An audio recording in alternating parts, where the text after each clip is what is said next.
Hey,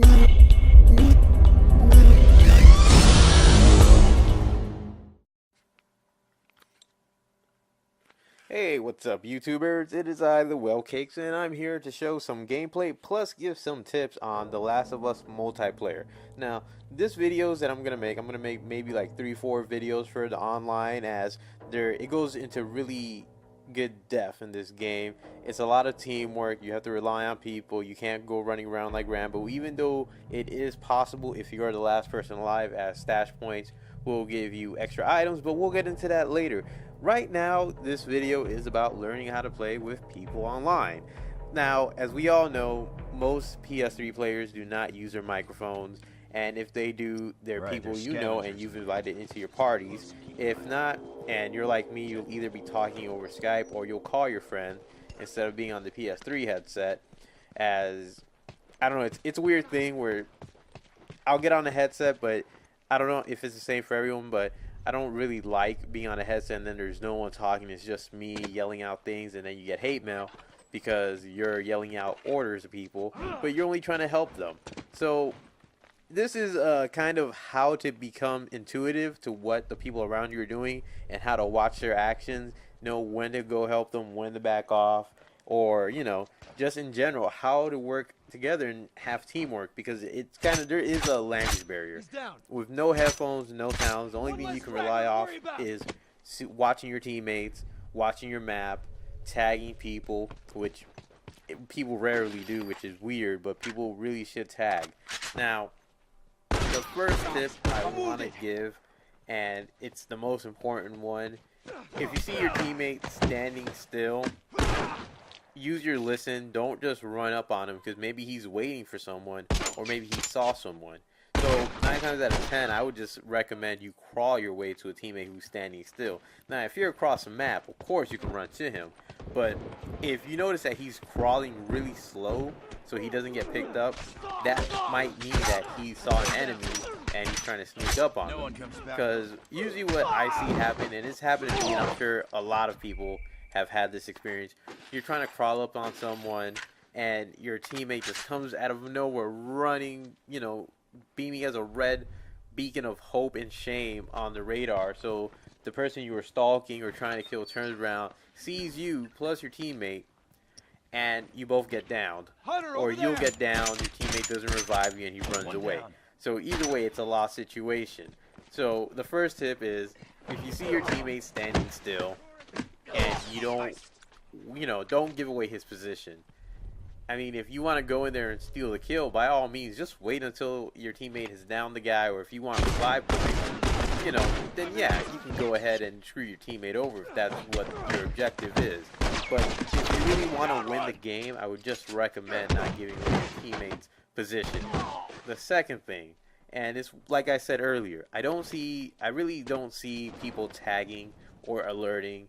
And, you know, tagging is really simple. All you have to do is aim, click in the right stick. You've already tagged. You've tagged the person. This will let everyone on your team know what's going on, who's where, what enemy is located. If it's more than one enemy, you can tag more than one person. And the good thing about it is, by tagging, you're getting points. So you'll get more parts, which equals more supply.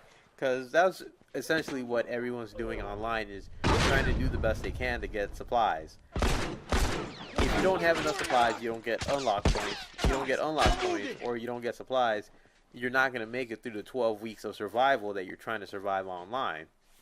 Now, the second part of tagging also comes into play with, if you see your teammate go down, you know, and you see 3 people around him, tag the 3 people, or try to down one. Try to at least make his death seem not that useless, because 9 times out of 10, some people will just not tag, won't say anything, and just let all 3 people going away when you have other teammates running to assist in that one area. If you're able to tag, or at least make one of those guys give their position away, your team will come and help. Now, I know we don't really see that, and I haven't seen it. I've tagged people and then no one comes. Or I'll see that I tag, no one comes, and I get, you know, gangrene by the entire other team. So I'll probably take one down, get killed, no one shows up. Or you know, you'll be trying to hang with someone, you tag, that person automatically runs away, and you die. Now, the biggest thing that really makes me mad about the online is people that don't revive. Now, I understand that reviving might get you killed, but 9 times out of 10, the person that's down, you can just wait it out. Just give him like 2-3 seconds. See if that guy turns a corner. You'll see the dot coming at you. If not, you listen, see where they're at. And at that point, you'll know if it's safe to revive or not to revive.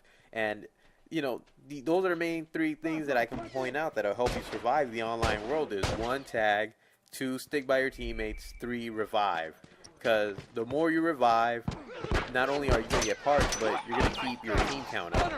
By not reviving, your team count will go down, so obviously you're going to have less players coming back while the other team is reviving, or, you know, they're actually sticking together. And 9 times out of 10, I've seen a lot of teams that are becoming intuitive, or they'll be on mics. Like, they'll just invite all their friends and they'll be on the mics together. And that puts you at a disadvantage because now you're on a team with no mics and you're just playing with randoms. And, you know, this isn't like games that you can run and gun. It's not easy to do it unless you, of course, buy a shotgun. Then, yeah, of course you can do it. But, you know, this is all about learning to play together. Become intuitive. Learn what your teammates are doing around you, and you'll probably survive a lot longer. You'll probably get more points, and, you know, you'll actually survive the 12 weeks. So today's video was about learning to play together. I'll have more videos. Next video should be about stealth for those that want to try running and gunning. So I hope you enjoyed the video. I hope you took notes. Remember, like, subscribe, and I hope to see you guys on the next video of Last of Us MSTs.